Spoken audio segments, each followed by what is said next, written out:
Jeremy and I plan to build an earthquake detector dreamt up in ancient China. When it comes to test time, reading an earthquake is every bit as tricky as it sounds. Earthquake! History is full of inventors who tried to change the world, but there's a fine line between genius and the absurd. Our team digs up strange inventions from history and brings them to life. We're gonna build these inventions from scratch. And put them to the test. And some of them might actually work. Yeah. Jeremy MacPherson is an amateur historian and special effects artist who's worked on such films as Resident Evil and The Hulk. Matt Hunter's a skilled carpenter, backyard inventor, and adrenaline junkie. Together, we are the Re-Inventors.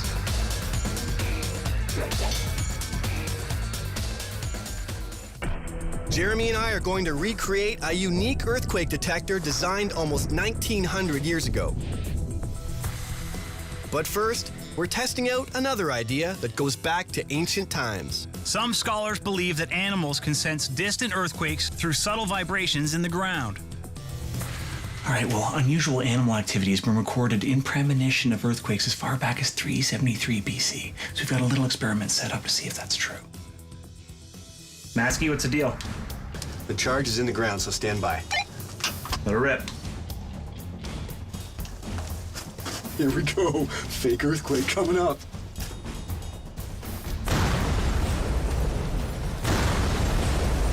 Looks like he's freaking out. Oh, you had to have heard that. I didn't hear a thing in here. Come on. What happened in here? Well, as soon as the explosion showed up in here and it looked spectacular, all these guys started waking out, especially this guy was losing it. Coincidence? Perhaps. Maybe. But maybe they felt that little tiny tremor in the earth from our big explosion. I mean, it wasn't like a tectonic plate shift. No. But still, there was something there for sure. The problem is, try getting an animal to explain to you what just happened and where. Throughout history, earthquakes have wreaked incredible damage. They can kill and bury thousands. In places like ancient China, it might have been days or even weeks before an emperor would learn of a disaster and send help. In the 2nd century AD, a Chinese mathematician thought he had the answer. He created an earthquake detector, or a seismoscope as they are called today. It was designed not only to sense a distant earthquake, but also to tell the observer in which direction it occurred. The invention consists of a metal shell that houses a delicate pendulum. The pendulum is meant to shift whenever the Earth shifts. In doing so, it releases a metal ball from the mouth of one of the dragons surrounding the device. The ball is then caught in the corresponding mouth of an ornamental frog on the ground. The specific frog that ends up with the ball is supposed to indicate the direction of the quake. So in terms of benchmarks, it's pretty simple too, to detect an earthquake, right? Absolutely, but it also has to tell you which direction the earthquake comes from. It's got to be reliable. I can't wait. Let's put it together. Okay.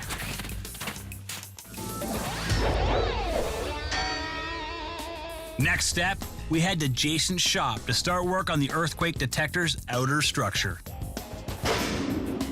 The original design called for the shell to be cast from bronze. But since it mostly acts like a housing device to protect the inner pendulum, we opted for something a little easier to work with. We're almost done making the shroud for our device here, 18-gauge steel. We've got our pattern up top here. We're going to be welding our protection to. And then once we finish that, we're going to be making the hard part, which is the internal mechanism inside. Come on. Nice build, Tiberius. Not bad, eh? That thing looks awesome. 7 more of those. All right, well, we can leave Jason alone, which is the best part of the day for him. My favorite thing to do. Because you and I are heading for the water cutter. Cut some dragons, yeah? All right. Next up, getting a start on the ornamental dragons that will surround the shell. 1900 years ago, the Chinese would have used fire and plenty of elbow grease to tackle such a task. Today, we'll be using a powerful and very cool device called a water jet cutter. Oh, man. How you doing, buddy? Good to see you. Good to see you. See you, Fred. You got our drawing okay? Yeah. Yep, right here. Is that it? It looks like a porpoise.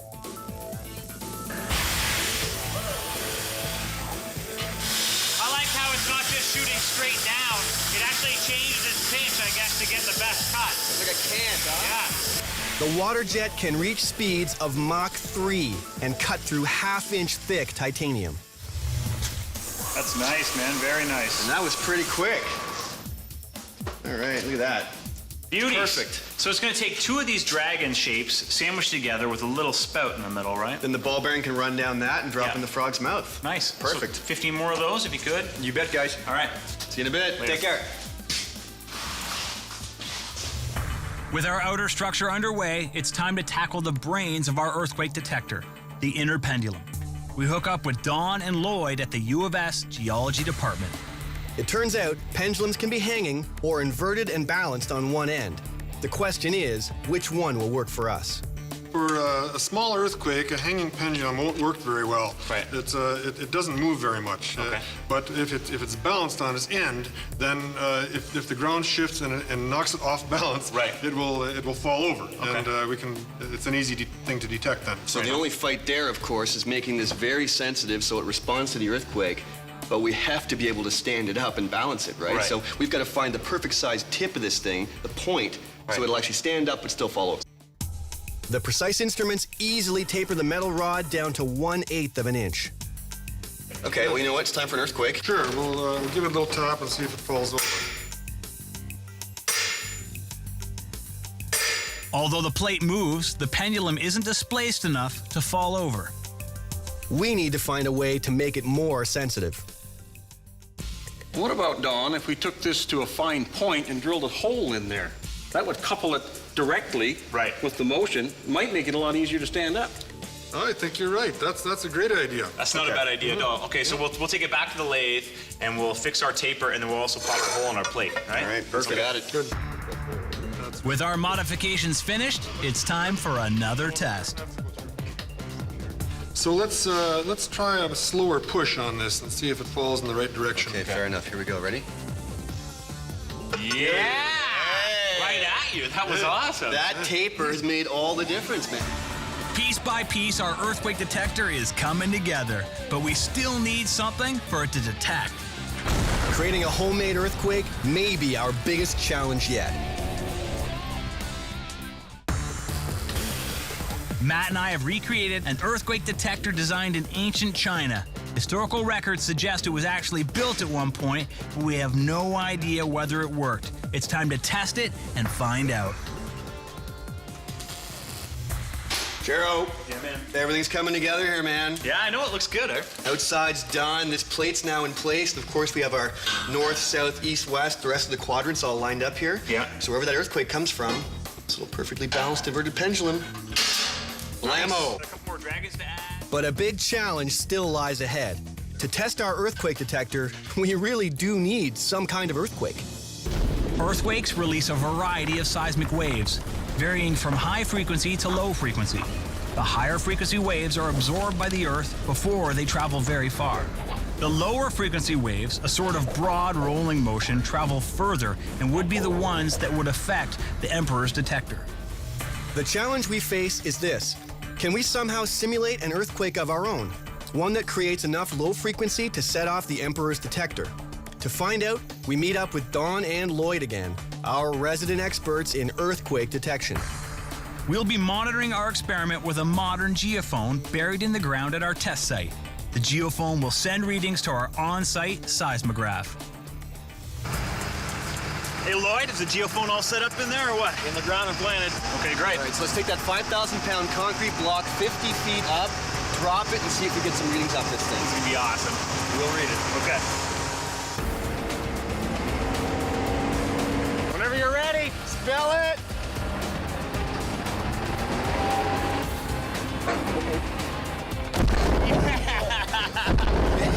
I can feel that all up my legs. I saw the dirt actually jump around it. That was great. You want to go check our readings? Let's go. Okay.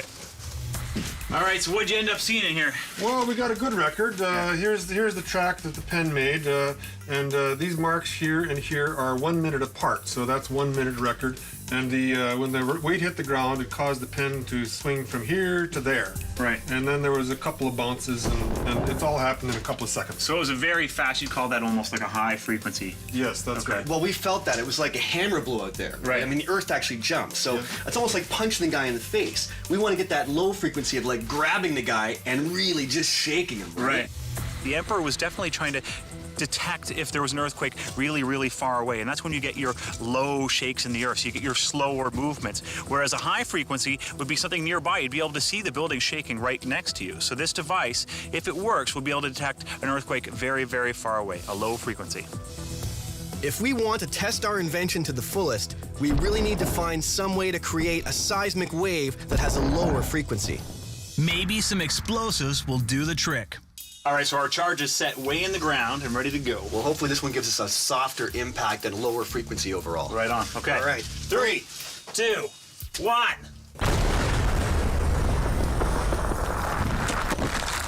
Look at the damage on that. Nice working, Les. Look at those chunks. That's crazy. That's heavy earth, too. I wonder if we got any good readings back over there. Well, that's the bottom line. Let's go check it out. What's the news, Don? Well, we got a good signature here. Here's the line the pen made during the time. And when the explosion went off, it did this excursion on the paper. Actually, it doesn't show the whole thing because the pen is moving so fast it flew off the paper. Well, that's kind of a bad sign. Yeah. So burying that charge didn't soften that impact at all. In fact, it came out as a higher frequency wave. At the very least, we'll be able to recreate a high-frequency earthquake in our final testing phase. In the meantime, we need to put the finishing touches on our invention. To make it truly authentic, we still have to create the ornamental frogs that surround the device. We'll be manufacturing the frogs the way they would have been made in ancient China.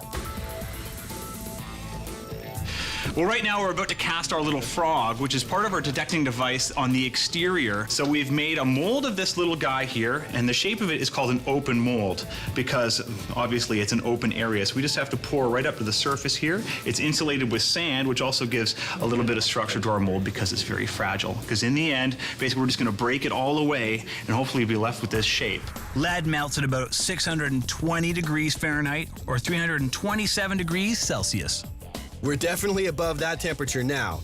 We'll remove the impurities on the surface of the lead so they won't weaken our casting. Just see now that there's lead in here, you can now see that the actual mold is not very level. So we're just going to level it a little bit so we can get a nice flat casting. And there also looks to be a fair amount of moisture still in the actual mold here, which is boiling out a little bit, and this should settle down. Hopefully and then we can cap it off. We're just topping up the first of our frog pourings here. You can see the lead is boiling actively in the mold, but we've got it leveled out. It looks like we're just about done here for the first one. That looks good. After giving the lead a chance to cool, it's time to break off the mold. Almost got it all out now, eh? Yeah, we can kind of chip away at this for a while. Looking pretty good. Well, as it dries too, it'll knock out better. Want to look at It's it? a little bit moist still. So other than a bit of flashing on the outside, I mean, we have the general shape is perfect, right? Look at the eyes. Nice detail. Yeah. I kind of like the flashing. Yeah. Look at those legs. Nice Pretty legs. veiny. Nice All right, Dom, legs. we'll leave you to cast the other 7. With our blacksmith pouring the rest of the frogs, it's time to get back to Jason's shop to finish work on our earthquake detector's main structure. Well, the big step today was getting our internal mechanism working. It seems to be functioning properly. We got a couple more dragons to tag on the outside of this thing, but it's looking great. Will our ancient earthquake detector react to our high-frequency simulations? And just how far will we go to recreate the low frequencies of a distant earthquake? The kind of quake our invention was designed for. Matt and I have built an earthquake detector designed in China almost 1,900 years ago, based on an internal pendulum system. It was meant to notify the emperor that a distant quake had struck somewhere in the kingdom. Not only that, it was supposed to tell him in which direction to send help. I feel like it's been such a massive R&D journey with this invention. Well, I'm ready to put it to Mother Earth and start pounding the surface Yeah. and sending some shock waves towards our little buddy here. That's right. So this is from the 2nd century AD, meant to detect earthquakes. Inner workings are all set up. Hopefully it's going to knock a ball out this dragon and land way down in our little froggy. And besides the old, we also have the new. The geophone's in the ground. Don and Lloyd are standing by inside with the seismograph to watch things happen. Well, big question, too. Will this detect direction? Who knows? Who knows? Yeah. The inverted pendulum is set and the top of the earthquake detector put in place. We're just about ready for our first test. Yo, Hey, guys. Oh, hi. you're all ready? Yeah, we're set. We're gonna move into our first phase. We're gonna start pounding the surface of the earth as hard as we can with a few different tools of the trade. That's right. All while you guys take some readings in here. That should work. All right. Let's do it. All right, here we go. Okay, Gerald, you want the honors? I'll man the hammer. You want to be the earthquake? Where do you want to go, right here? So not where you are. Okay. Okay. This is Now a heavy one. Let's work one area. All right. See what happens. Anytime, man. That's it. Nothing's coming out yet. Nice dirt spray, though. Let me go check on the boys. That is heavy. Hang on. Keep going, man. Keep going. Keep going. Keep going, buddy. All right. Come on, Mr. Earthquake. Ow! How's it going there, Lloyd? Break this thing. How's it doing, Don? Well, we're getting a big action here for every hammer blow. Really? So Reading every time on the modern day seismograph. we see it, yes. Okay. Jeremy creates high-frequency seismic waves with the sledgehammer, but our device doesn't seem to be able to detect them. Next up, a fresh attempt to imitate an earthquake's powerful wave by giving the ground a little sideways push. For that, we pull another ancient invention out of storage. No. Shall we use the battering ram? Yes, let's do that. Let's see if we can get the earth shifting, buddy, beneath right. our feet. So guys, so we're ready. Pull back as hard as you can. Release, we'll pull it forward. Ready? 3, 2, 1, heave! Let go! Yeah! Back again, back again. Let go! Breaking her, we're breaking her. Heave! Let go! 3, 2, 1, release! 3, 2, 1, yeah! Big one, guys! That's it! Let go! Okay, let's check it out, guys. Stop Hang it, on, stop, hold. All right. This thing does a lot of damage, though. You can feel that one humming, huh? Yeah, so let's check it out. I got nothing. I got nothing. Not a drop. All right, so we're not getting any of our vertical waves that we need. I don't know. Let's try something different, man. The All right. quest continues. We've heard her before, my friend. This might actually kill her. Bigger is always better, right? So we're gonna drop our old testing unit from 50 feet in the air and see if we can get a reaction off this puppy. All right, take it up. Let's do it.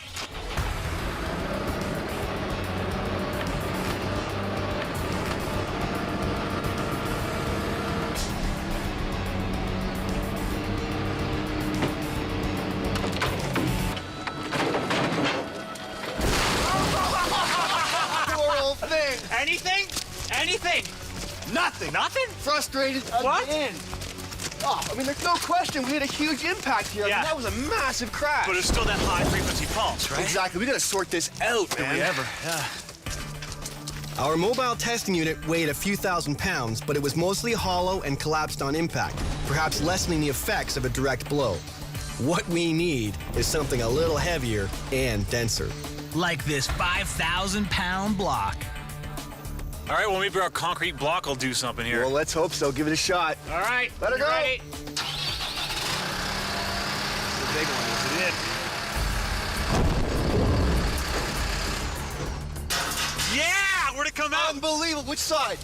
Right here, right here.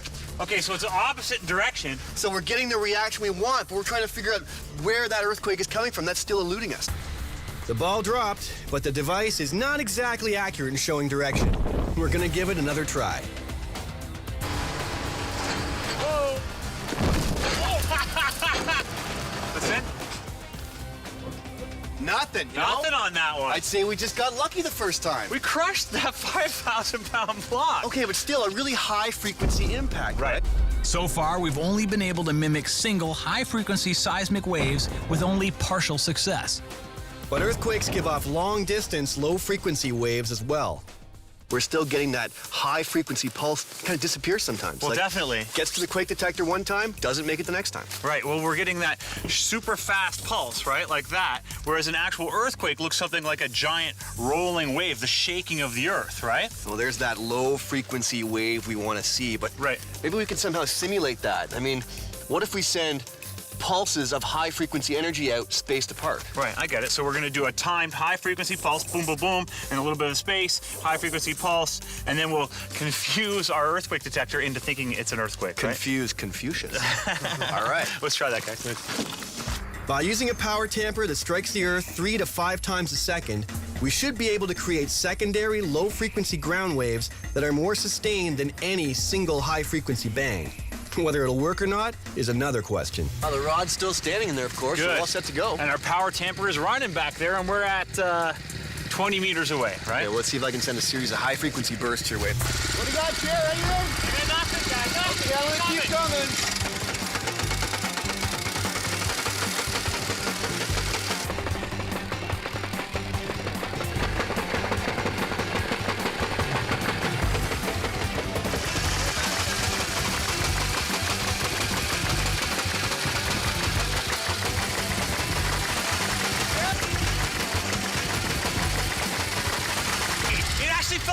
right direction, man.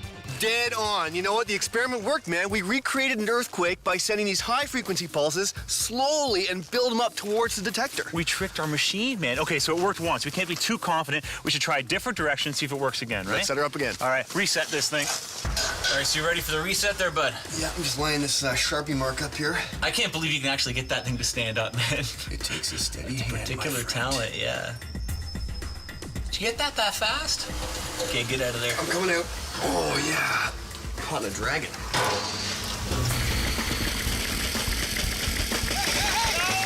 Wait! That's called scientific verification, man. And that is satisfying. We are an earthquake today, my friend. That's right. Well, our high-frequency pulses, which are simulating our low frequency, is making this device actually tell the right direction, right? Well, you know what? It's time to take this thing underground. I love it. Let's do it. We've set up a series of 4 explosions, timed to go off half a second apart. This should simulate the low-frequency waves similar to that of a distant earthquake. All right, let's see if we can move some earth with this one. All right. 3, 2, 1.